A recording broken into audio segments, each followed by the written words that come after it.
नमस्कार दोस्तों, आप सभी का स्वागत है आपके अपने YouTube चैनल दृढ़ता पर। तो चलिए दोस्तों, आज की यहाँ पर प्रैक्टिस क्लास की शुरुआत करते हैं, जो आप लोग के इस दृढ़ता सीरीज की जो है 17वीं क्लास होने वाली है। और जैसा कि मैंने आप लोगों से कहा हुआ है, हम लोगों ने करीब करीब 550 से लगभग प्रश्न यहाँ पर जो है कर लिए हैं। तो दोस्तों, अब आप लोग ये जान के चलिए कि धीरे धीरे आपके पेपर आने तक आप जितने प्रश्न कर लेंगे, कि आपसे मैं अगर कह रहा हूं उन प्रश्नों का अगर आप शॉर्ट नोट्स बना के रखते हुए चल रहे हैं, और साथ ही साथ क्या है, आप उनका रिवीजन जो मैंने कहा है एक बार जरूर कर रहे हैं उन शॉर्ट नोट्स का रात में सोने से पहले, तो यकीन मानिए, क्योंकि उस प्रश्नों के साथ मैं जितनी चीजें आपको ऐड ऑन करते चल रहा हूं, उसके अगर आप शॉर्ट नोट्स बना के रिवीजन कर रहे हैं, तो यकीन मानिए आप घटना चक्र, पूर्वालोकन जैसी किताबों की भी जरूरत आपको नहीं पड़ने वाली है। बात थोड़ी अतिशयोक्ति लग रही होगी, लेकिन बात सच है। ठीक है, तो चलिए क्लास को शुरू करते हैं और स्टार्ट करते हैं। अगर मेरे आपने इस YouTube चैनल को सब्सक्राइब नहीं किया दोस्तों,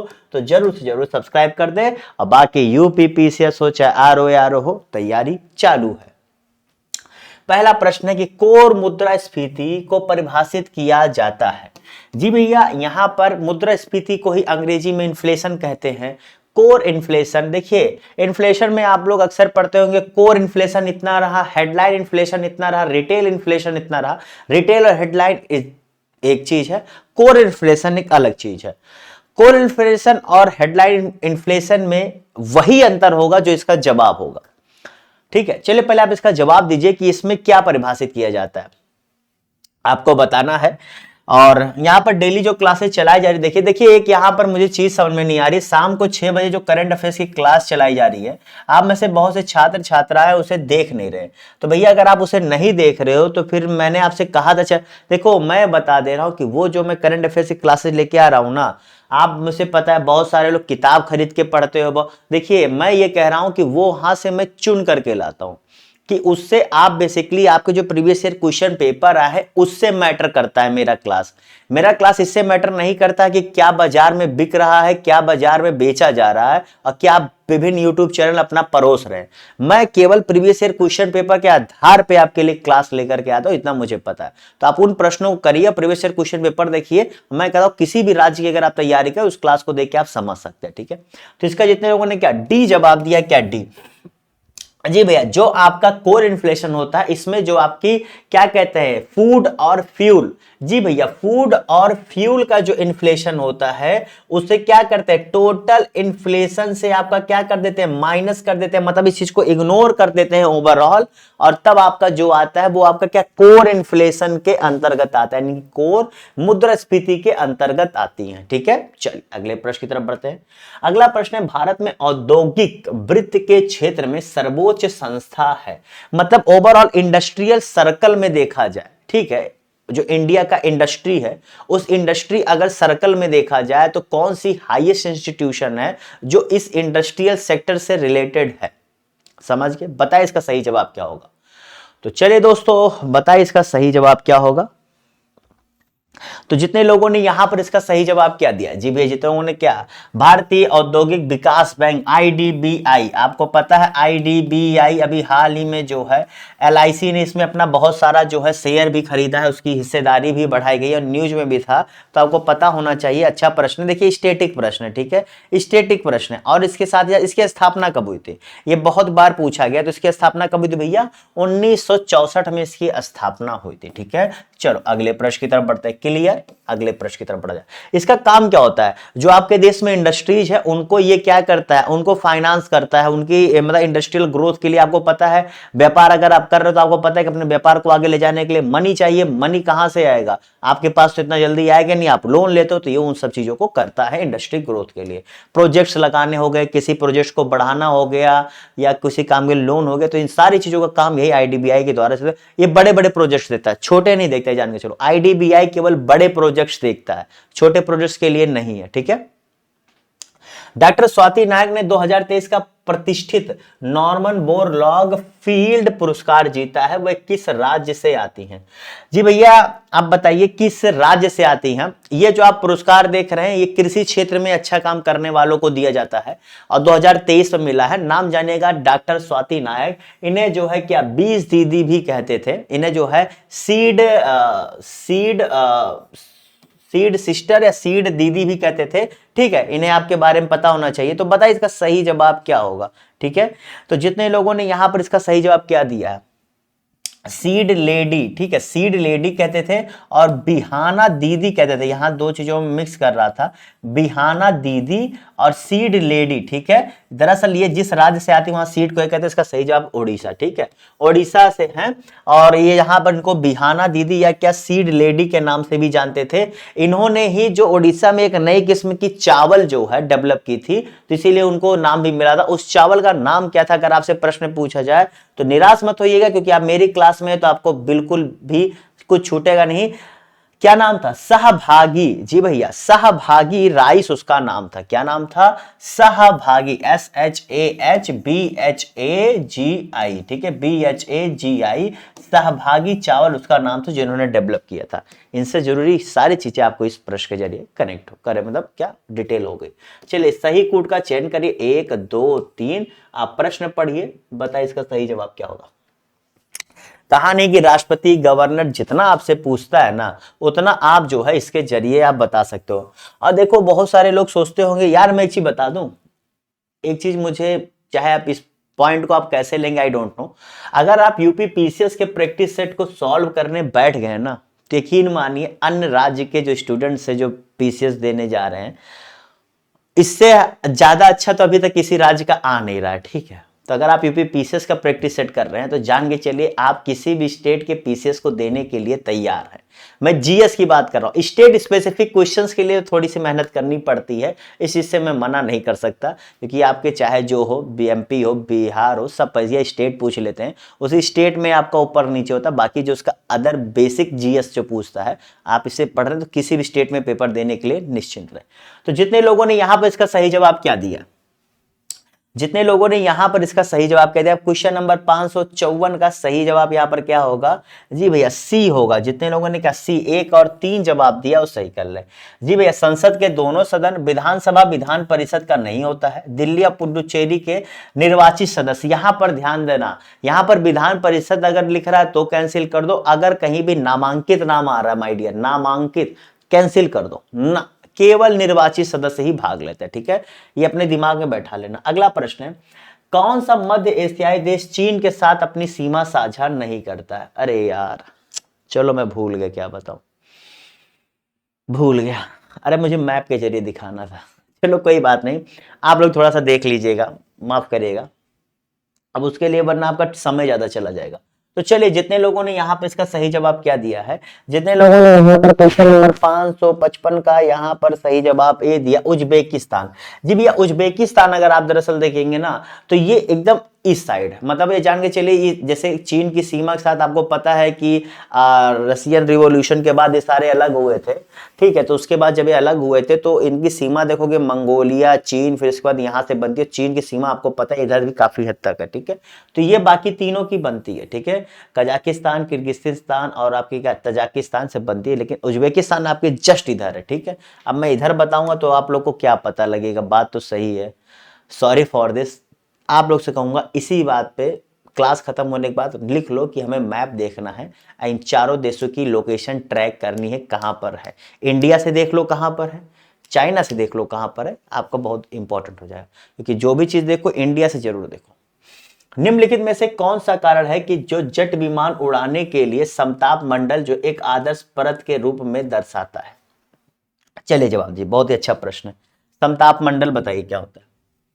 वैसे अगर देखा जाए ना तो जो लोअर स्ट्रेटोस्फेयर होता है उसी में उड़ाया जाता है, ठीक है भैया। जो लोअर स्ट्रेटोस्फेयर होता है यानी कि निचला जो समताप मंडल, वहां पर क्या होता है ना कि टर्बुलेंस बहुत कम होता है और जो हवा होती है ना वो सूखी होती है, ठीक है। तो इसीलिए जो बहुत अच्छी जगह होता है, इसका सही जवाब क्या हो जाएगा, सी। इस परत में कुछ बादल और कुछ अन्य मौसम की घटनाएं जो अनुपस्थित रहती हैं, मतलब ये नहीं कह रहा है कि एकदम जीरो होती है, लेकिन अनुपस्थिति रहती है कि उतना ज्यादा टर्बुलेंस क्रिएट नहीं करता। जो मैंने आपको बताया कि टर्बुलेंस क्या होता है, आपको पता ना, जब आप प्लेन उड़ाए तो टर्बुलेंस जो आता है उसी चीज को जो है अनुपस्थिति के, इनकी अनुपस्थिति के कारण वो नहीं होता है, ठीक है। चलिए अगले प्रश्न की तरफ बढ़ते हैं। अगला प्रश्न है कि आर्य समाज आंदोलन ने हिंदुओं को आत्मविश्वास और आत्मनिर्भरता प्रदान की और ने श्वेत नस्ल की श्रेष्ठताओं में विश्वास को कमजोर किया।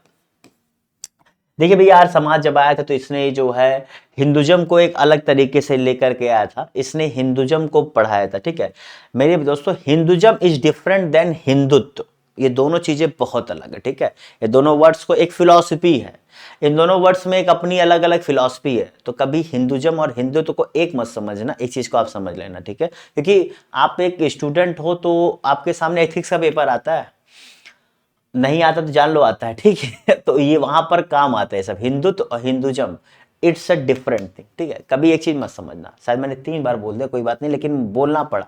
तो जितने लोगों ने यहां पर इसका सही जवाब क्या दिया, तो देखिए भैया, आर्य समाज की स्थापना जो है दयानंद सरस्वती जी ने 1870 में की थी, और इसका सही जवाब क्या है, बी। देखिए एक चीज समझिए, श्वेत नस्ल की श्रेष्ठता में विश्वास को कमजोर कर दिया। देखिए दोनों कथन सही है, कथन दोनों सही, लेकिन ये इस चीज को वो क्या कर रहा है, व्याख्या कर रहा है, ऐसा नहीं है। ठीक है, आत्मनिर्भरता प्रदान किया था, क्यों, ऐसा नहीं कि ये श्वेत नस्ल की श्रेष्ठता खत्म करके, नहीं, क्योंकि उसने हिंदुज्म को जो है, जब दयानंद सरस्वती जी ने क्या किया था, जो हिंदुज्म है इसको बढ़ावा दिया था, हिंदुज्म को गांव लोगों तक पहुंचाने की बात की थी, इसने वेद को जो है श्रेष्ठ बताया था। ठीक है, वेद को, तो इसी आधार पर वेदा लिखा जाता है, वेद को श्रेष्ठ बताया था, इसीलिए जो है लोग थोड़ा हिंदुज्म की तरफ ले गए थे और हिंदुओं के आत्मविश्वास और आत्मनिर्भरता प्रदान की थी। ठीक है, चलिए अगले प्रश्न की तरफ बढ़ते। निम्नलिखित में से कौन सा 2023 में जाति आधारित जनगणना शुरू कराने वाला भारत का पहला राज्य बन गया है। देखिए बहुत सारे लोग मतलब इस चीज को समझ नहीं पा रहे हैं। जैसे आपसे पूछूं अगर कि जाति आधारित जनगणना क्यों, आप एज ए स्टूडेंट आपको पता होना चाहिए कि अगर आपसे कहूं कि भैया जाति आधारित जनगणना होनी चाहिए, तो आपके मन में पहला प्रश्न आता है कि जाति के आधार पर बांट करके क्या फायदा, हमको तो कहा जाता है एक हिसाब से रहो, लेकिन भैया आप इंडिया में अगर पैदा हुए हैं तो बिना जाति के आपके नाम से ज्यादा आपके जाति से पहचान होती है। इंडिया में ऐसा मैंने सिस्टम देखा, खास करके बिहार में तो बहुत ज्यादा, हर स्टेट में, अगर आप कहिए किसी स्टेट में नहीं, I don't agree with you, मैं जितना देखा हूं हर जगह ये फैक्टर है, आपका कास्ट एक फैक्टर है। ठीक है, तो इससे क्या होता है, जाति आधारित जनगणना से एक मैटर आपको यह पता लगेगा कि किसकी कितनी जनसंख्या है, और उस जनसंख्या के हिसाब से क्या जो विभिन्न जगहों पर प्रतिनिधित्व दिया जा रहा है, क्या वो प्रतिनिधित्व वहां पर उनका है या नहीं है। इसका मेन फैक्टर ये नहीं है कि हम ये पता करके हम इसको ये करेंगे, नहीं, मेन फैक्टर कि उनका प्रतिनिधित्व कितना कहां है, जहां नहीं है वहां पर उस हिसाब से उस समाज को उतना आरक्षण बढ़ा करके उनका प्रतिनिधित्व बढ़ाया जाएगा। ठीक है, समझ गए। चलिए, तो इसका सही जवाब क्या है, बिहार। जी भैया, बिहार जो ऐसा करने वाला बहुत कम समय से, शायद टोटल 4 या 5 महीने में सारी चीजें इसने कर दी थी, मतलब नोटिस निकालने से लेके पूरा सर्वे आने तक का शायद इसने कर लिया था। अगले प्रश्न की तरफ बढ़ते हैं। उत्तर प्रदेश का निम्नलिखित में से कौन सा जिला संतरे का प्रमुख जो है उत्पादक है। तो बहुत ही आसान सा प्रश्न है, यूपी स्पेशल प्रश्न है। तो यहां पर भैया अगर यूपी पीसेस देने जाओगे तो ये तो मिलेगा ही, अदर स्टेट वाले भी पढ़ लो, शायद तुम देने आ जाओ तो इसने क्या सहारनपुर जवाब दिया और सही कर लो। ठीक है, ऐसा नहीं है कि अदर स्टेट में पूछ नहीं सकता, पूछ भी सकते हैं कि भैया यूपी का प्रमुख संतरे का उत्पादक जिला कौन सा है, क्योंकि ऐसा नहीं है कि स्टेट वाले दूसरे स्टेट के बारे में नहीं पूछते, पूछ लेते हैं, ऐसा भी मैंने प्रश्न देखा है। Bipin the man behind the uniform, क्या नाम था, Bipin the man behind the uniform, ये पुस्तक थी, इसके लेखक कौन थे बताइए। दरअसल बिपिन जिनकी बात की जा रही है हमारे देश के पहले सीडीएस थे। जी भैया, आपको पता है कि आर्मी में तीनों सेनाओं का जो प्रमुख था उसे क्या सीडीएस कहा जाता था। और बताइए इनका नाम क्या है। इनके मरने के बाद काफी दिनों तक हमारे यहाँ पर सीडीएस पोस्ट खाली भी रहा था। ठीक है, अभी शायद हाल ही में भरा गया है, तो ऐसी बात नहीं है, अब खाली नहीं है। तो जितने लोगों ने यहाँ क्या, रचना बिष्ट रावत, जी भैया क्या, रचना बिष्ट रावत जिन्होंने जवाब दिया और सही कर ले।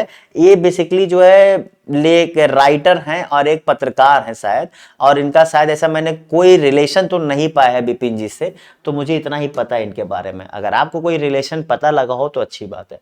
लाल दरवाजा मस्जिद निम्नलिखित में से किसके द्वारा बनवाया गया था बताइए। बेगम हजरत महल, वाजिद अली शाह, रानी बीबी राजी, या फिर जो है शहादत अली खान।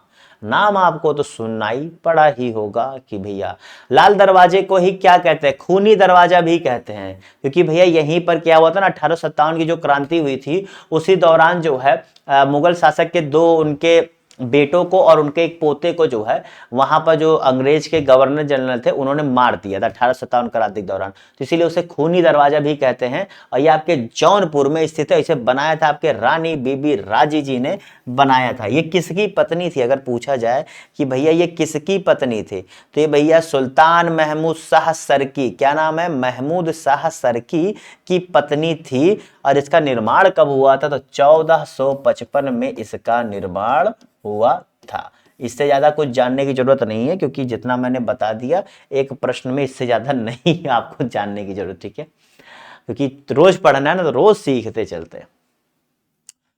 हाँ बताइए, जलोढ़ मिट्टी लाल और काली मिट्टी के पैच के साथ मिश्रित होती है। चलिए बताइए इसका सही जवाब क्या होगा।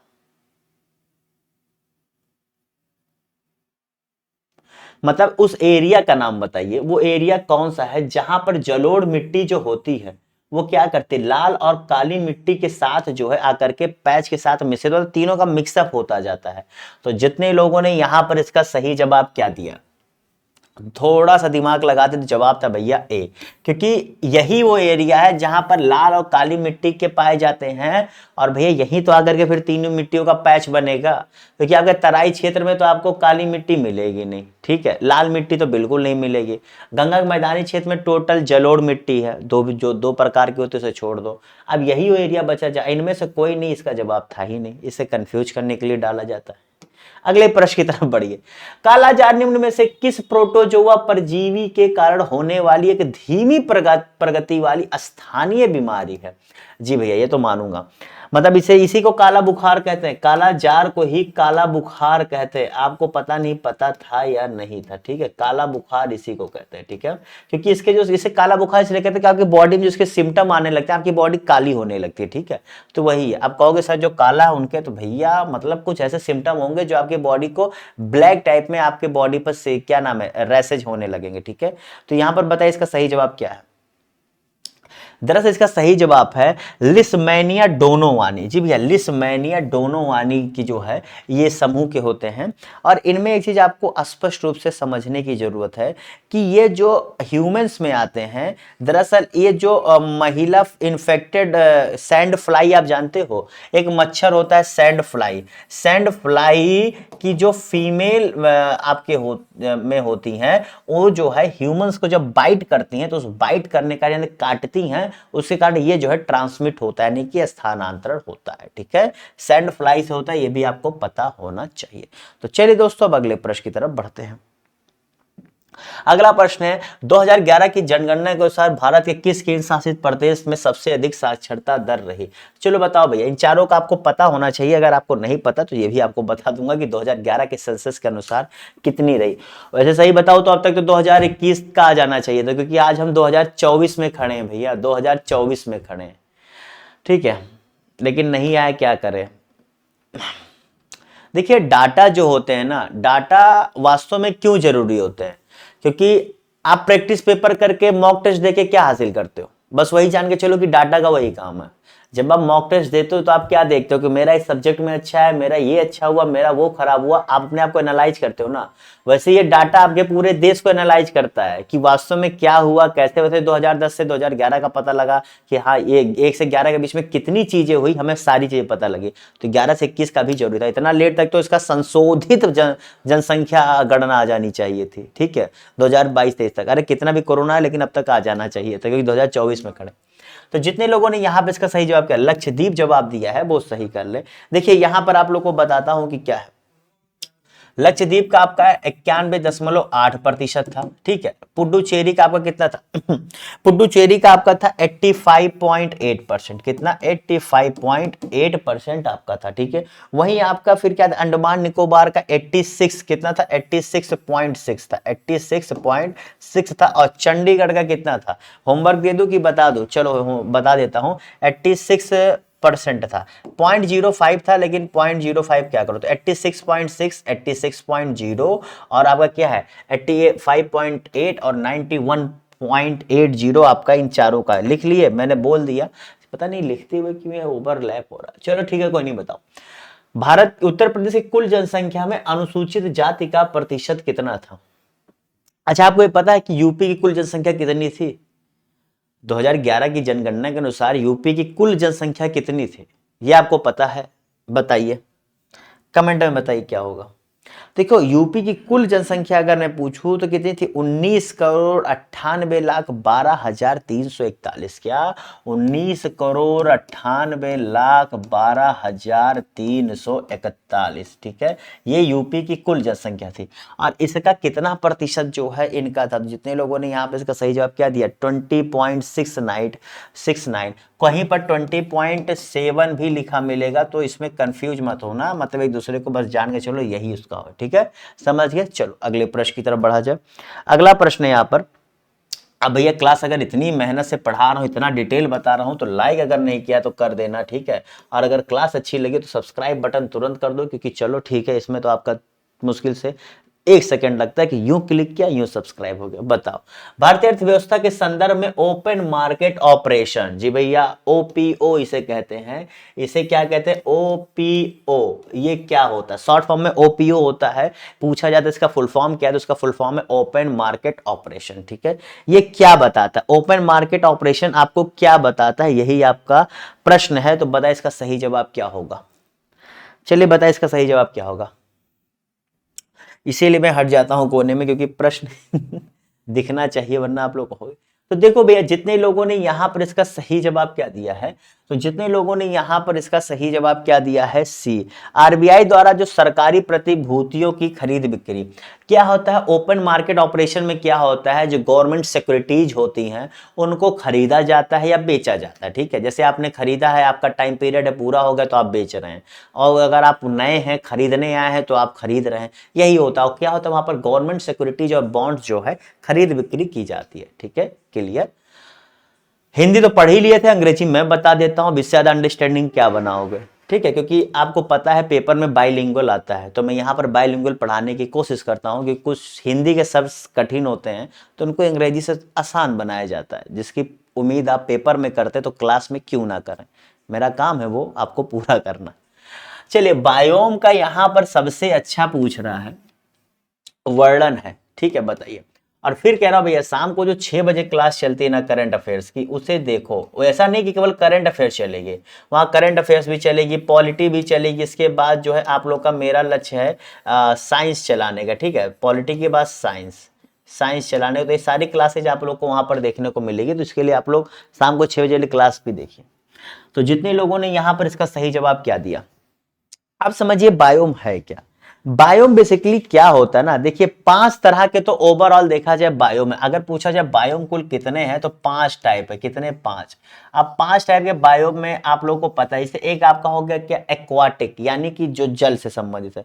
दूसरा आपको हो गया फॉरेस्ट। तीसरा क्या हो गया, डिजर्ट। चौथा क्या होगा, ग्रासलैंड। और पांचवा क्या हो गया, एल्टीट्यूडनल, यानी कि जंगल वाला, जल वाला, डिजर्ट मतलब मरुस्थल वाला, उसके बाद आपका फॉरेस्ट वाला, अल्टीट्यूडनल मतलब जो ऊंचाइयों पर। ठीक है, ऊंचाइयों पर जो बायोम होता है उनका, और एक तो आपको मैंने बता दिया जलीय वाला। तो ये टोटल 5 तरह के बायोम होते हैं। अब बायोम बेसिकली होता क्या है, तो यही होता है दोस्तों, क्या बताओ जवाब, ए बी सी डी। तो जितने लोगों ने यहाँ पे इसका सही जवाब क्या ए दिया है, वो सही कर ले। जी भैया, पौधे और जानवरों का समुदाय जो समान वातावरणीय परिस्थितियों को साझा करते हैं, यानी कि बायो में बता रहा है कि जैसे तुम जलीय बायो का मतलब क्या, कि जल में रहने वाले जो सभी तरह के पौधे हैं, जानवर हैं, वो एक दूसरे से किस प्रकार से जो है, बरसात हो गया और क्या कहते हैं सूखा पड़ गया, ये हो गया, तो उसमें किस प्रकार एक दूसरे के साथ क्या करते हैं, उन परिस्थितियों को साझा करते हैं। ठीक है, यही जो है बायोम के अंतर्गत हम चीजों को जानते हैं। बायोम में हम इन्हीं चीजों को और क्या करते हैं, जैसे क्या कहते हैं, बायो एक बड़ी चीज है, उसी को और छोटा छोटा छोटा, ऐसे आप करो ना, मैप देखो, मैप देखते हो क्या, पूरा मैप देखते हो ग्लोब है, लेकिन ग्लोब को जब आप जूम करते हो, तो जूम जब करते जाते हो तो क्या, छोटी छोटी छोटी छोटी, तो इसको जब जूम, बायोम शब्द बहुत बड़ा है देखने में ओवरऑल, इसके अंदर तुम छोटा छोटा करके जाओगे तो बहुत सारी चीजें जानने को मिलेगी। 5 तरह के बायोम में 5 तरह पढ़ने जाओगे तो क्या क्या मिलेगा, एक बायोम ही पढ़ लो, बहुत है, एक बायोम पढ़ लो। 73वें जो संविधान संशोधन है, इसमें क्या हुआ था, इसमें से बताइए यहाँ पर कौन सा कथन सही है, पहला और दूसरा देखो, बताओ इन दोनों में से कौन सा कथन सही है, जवाब दीजिए। कौन सा कथन सही है, जवाब दीजिए, बताइए। पूरा प्रश्न दिख रहा है, जवाब दीजिए। तो जितने लोगों ने यहाँ पर इसका सही जवाब क्या दिया। वैसे आपको पता है ना कि जो 73वां संविधान संशोधन आपको जो है 1992 में लाया गया था, इसके लिए 11वीं अनुसूची बनाई गई थी और इसके अंतर्गत 29 विषय जो है आते हैं। तो ये 3-4 इंपॉर्टेंट पॉइंट्स आपको तुरंत मैंने बता दिए, याद है कि नहीं? नहीं याद है तो याद कर लो। इसका सही जवाब क्या है? केवल 2। देखो भैया यहाँ पर 1/4 नहीं 1/3 जो है क्या दिया गया था, महिलाओं को आरक्षण दिया गया था सभी जगह के लिए। ये बिल्कुल बात सही कि पंचायत स्तर के चुनाव जो है राज्य चुनाव आयोग कराता है, जिनके लिए वो राज्य चुनाव आयोग क्या करता है, एक चुनाव आयुक्त नियुक्त करता है जो सारी चीजों को कंडक्ट कराता है। ठीक है, लाइक विधानसभा और लोकसभा चुनाव की भांति। ठीक है, अगले प्रश्न की तरफ बढ़ते हैं। अगला प्रश्न है, पाषाण युग के निम्नलिखित में से किस काल में सबसे पहले जो है जानवरों को पालतू बनाने का कार्य प्रारंभ हुआ? देखिए भैया यहां पर कह रहा है कि जानवरों को पालतू बनाया जाने लगा। उनमें से जो है शायद सबसे पहला पालतू जानवर आपका कुत्ता था, अगर मैं गलत ना हूं, मैं कंफर्म नहीं हूं, थोड़ा सा सॉरी, शायद कुत्ता ही था, मुझे याद नहीं आ रहा एग्जैक्टली। तो बताओ किस युग में चालू हुआ था? दरअसल उसी युग में आपका जो है खेती की शुरुआत वाला युग माना जाता है और यह माना जाता है कि लोग बसने लगे थे, मतलब लोगों के बसने की शुरुआत और खेती की शुरुआत जो है इसी युग में हुई थी। और इसका सही जवाब क्या है? मध्य पाषाण काल। जी भैया, इसी के दौरान जो है पालतू बनाने का कार्य भी चालू हुआ। तो ये जान के चलो यहाँ तीनों चीजें, खेती हुई तो खेती के लिए जानवरों की जरूरत पड़ी, जानवरों की जब जरूरत पड़ी तो उन्हें पालतू बनाया जाने लगा और पालतू बनाने के लिए जब जमीन मिल गई, जानवर मिल गए तो लोग एक ही जगह पर रहने लग गए। तो यहीं से क्या लोगों की एक जगह पर बसने की भी शुरुआत होगी। तो देखिए किस तरह से आपस में जुड़ी हुई चीजें, कहता ना चीजें आपस में जुड़ी हुई हैं। ठीक है, अगले प्रश्न की तरफ बढ़ते हैं। दुनिया यार इसीलिए कहा जाता है दुनिया गोल है माय डियर, तुम इधर से कुछ करोगे घूम के इधर ही आना है इसीलिए कहा जाता है अच्छा सोचो अच्छा करो। चलिए अभिकथन और कारण यहां पर बताइए इसका सही जवाब क्या होगा। दोनों पढ़िए, बताइए इसका सही जवाब क्या होगा। बताइए दोस्तों इसका सही जवाब क्या होगा। तो जितने लोगों ने यहां पर इसका सही जवाब क्या दिया, जितने लोगों ने यहां पर इसका सही जवाब ये दिया है,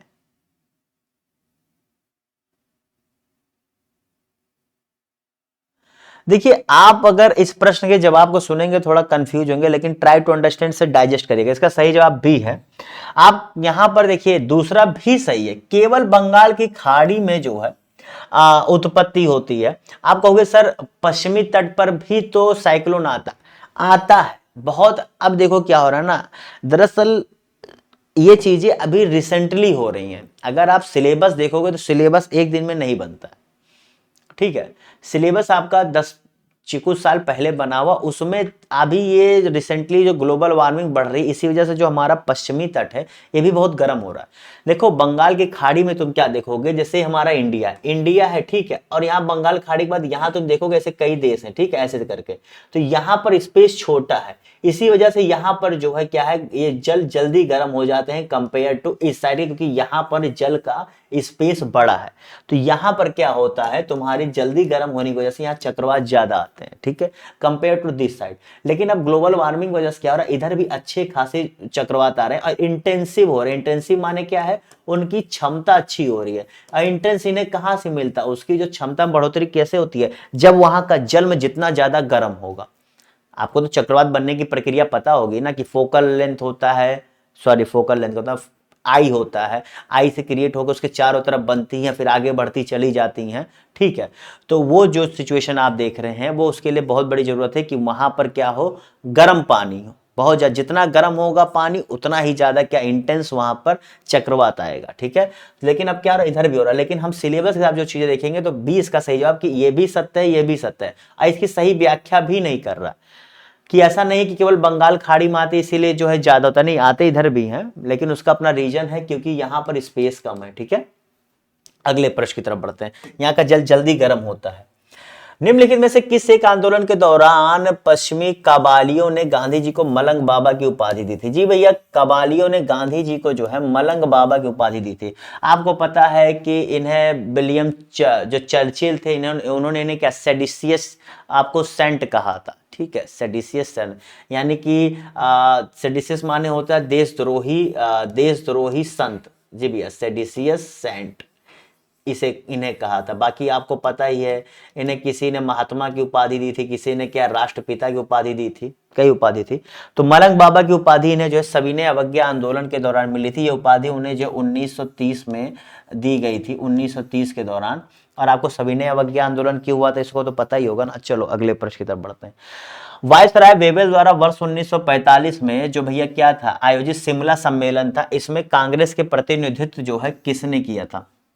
आपको पता है शिमला सम्मेलन में क्या हुआ था? इसमें ये चीजें हुई थी कि इंडिया को फाइनली ब्रिटिश जो है छोड़ के जा रहे हैं, उसको लेकर के पूरा वेवेल जो वायसराय थे वो पूरी चीजें तैयार कर रहे थे। तो उसके लिए सभी पार्टियों को बुलाया गया था, मुस्लिम लीग को भी बुलाया गया था, आपके कांग्रेस को बुलाया गया था, और अन्य जो एक महत्वपूर्ण पार्टियां थी उनको बुलाया गया था। तो वो सारे लोग इसमें सम्मिलित थे। तो वहीं पर आपके जो कांग्रेस का नेतृत्व अबुल कलाम आजाद जी ने किया था। जी भैया, अबुल कलाम आजाद जी ने किया था। ठीक है, आपको पता है बहुत बड़े नेता थे अपने समय के, और इन्होंने कांग्रेस सेशन का भी प्रतिनिधित्व किया हुआ, मतलब कि अध्यक्षता की हुई है। प्रोबायोटिक पद किसके लिए प्रयुक्त होता है? चलिए बताइए। एक होता है प्रोबायोटिक, एक होता है प्रीबायोटिक, दोनों टर्म अलग है, लेकिन यहां पर हम प्रोबायोटिक के बारे में बताएंगे। तो बताइए इसका सही जवाब क्या होगा? प्रोबायोटिक क्या होता है? मैं जवाब दे दूं फिर इसके बाद आपको चीजें और बताऊंगा। आप लोग अगर पता होता तब तक जवाब दे दिए होते, इतना मैं बता रहा हूं। तो जितने लोगों ने यहाँ पर क्या डी जवाब दिया, क्या डी जवाब दिया है वो सही कर लीजिए।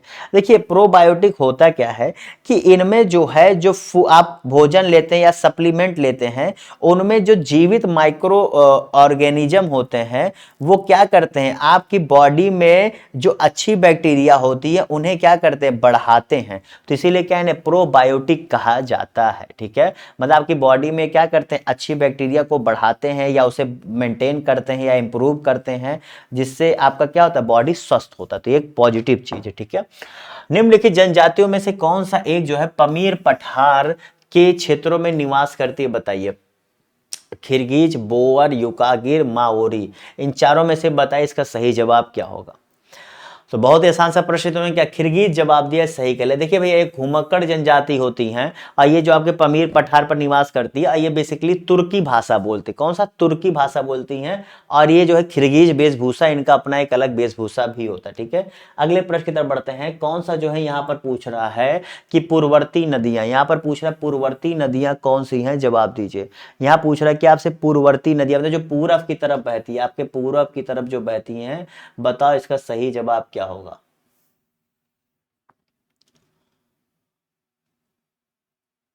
तो जितने लोगों ने यहां पर इसका सही जवाब क्या दिया है,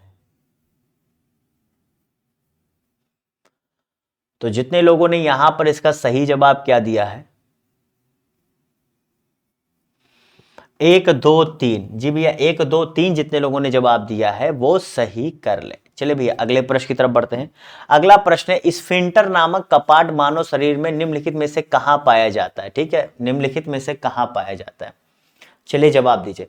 और वैसे आपको अगर यूपी जीके की स्पेशल क्लासेस पढ़नी हो तो आप लोग के लिए यूपी की स्पेशल क्लासेस मैंने जो है करीब अभी बहुत नहीं 2 3 क्लासेस पढ़ाई हुई हैं, क्योंकि थोड़ा सा अभी बीच में देख रहा हूँ काफ़ी लोग अभी छुट्टी के माहौल में चल रहे हैं, तो थोड़ा सा मैंने भी चीज़ों को स्लो किया हुआ है। मैं बस थोड़ा सा होली का इंतजार कर रहा हूँ कि थोड़ा सा होली बीते, क्योंकि आप पढ़ेंगे नहीं तो मेरे फिर पढ़ाने का मतलब भी तो नहीं रहता। और मैं समझ रहा हूँ क्यों नहीं पढ़ रहे हो, आई एग्री। स्फिंक्टर नामक क्या है? देखो भैया इसका सही जवाब क्या है, ये इसका सही जवाब है कहाँ स्थित है, तो इसका सही जवाब है आपका क्या, ए। जितने लोगों ने क्या ए अगर जवाब दिया था आप सही कर लीजिए। देखिए क्या होता है, स्फिंक्टर का काम क्या होता है, ये सर्कुलर मसल होता है, क्या गोलाकार मसल कर होता है जो वाल्व की तरह काम करता है। जैसे आप वाल्व क्या होता है, वाल्व में क्या होता है, आप इसे ओपन करिए तो चीजें जाएंगी, बंद कर दो तो चीजें नहीं जाएंगी। तो सेम वही काम इसका क्या होता है, स्फिंक्टर का होता है। ये सर्कुलर मसल की तरह होते हैं जो बॉडी में किसी चीज को क्लोज करने और खोलने काम करते हैं। ठीक है, और बॉडी में ये बेसिकली ग्रास नली और अमाशय के बीच में होते हैं। ठीक है, तो एक्ट लाइक अ वाल्व, और जो क्या करता है, चीजों आपकी बॉडी में चीजों को आने जाने के लिए खोलता और बंद करता है। ठीक है, चलो अगले प्रश्न की तरफ बढ़ते हैं। दरअसल ये जिस एरिया में होता है ना, वहां के पर्टिकुलर एरिया के आसपास चीजों खोलने और बंद करने की कोशिश करता है। ठीक है, उत्तर प्रदेश का कौन सा जिला गोखर पहाड़ पर चट्टानों को काटकर 24 तीर्थंकरों की प्रतिमाओं हेतु विख्यात है? ये मैंने इसी क्लास में आपको बताया हुआ है, दोबारा नहीं बताऊंगा, बस एरिया बताऊंगा। बाकी सारी चीजें मैंने बताई थी कि 24 तीर्थंकर थे, वहां पर इन जैन धर्म से संबंधित था। और ये आपके कहां पर स्थित भी है? तो जितने लोगों ने इसका सही जवाब क्या दिया है, जितने लोगों ने यहाँ पे इसका सही जवाब क्या ए दिया है, महोबा जवाब दिया है, वो सही कर ले। मैंने आपको बहुत सारी चीजें बताई हुई थी। निम्नलिखित में से किस अधिनियम द्वारा 7 वर्ष से कम उम्र के जो है बच्चों के कारखाने में काम करने पर प्रतिबंध आरोपित किया गया? मतलब इसमें कहा गया कि 7 वर्ष से कम बच्चों को आप जो है कारखानों में आप मतलब इन्हें नहीं ले जा सकते, क्योंकि अगर ये वहां पाए जाएंगे तो आपके खिलाफ विभिन्न सजा का प्रावधान था। तो 7 साल की बात कर रहा भैया, बहुत पुरानी बात कर रहा। तो 1881 का जो आपका था ए है भैया, ए है, ठीक है। इसने कहा ए जवाब दिया है, वो सही कर ले। अगले प्रश्न की तरफ बढ़ते हैं।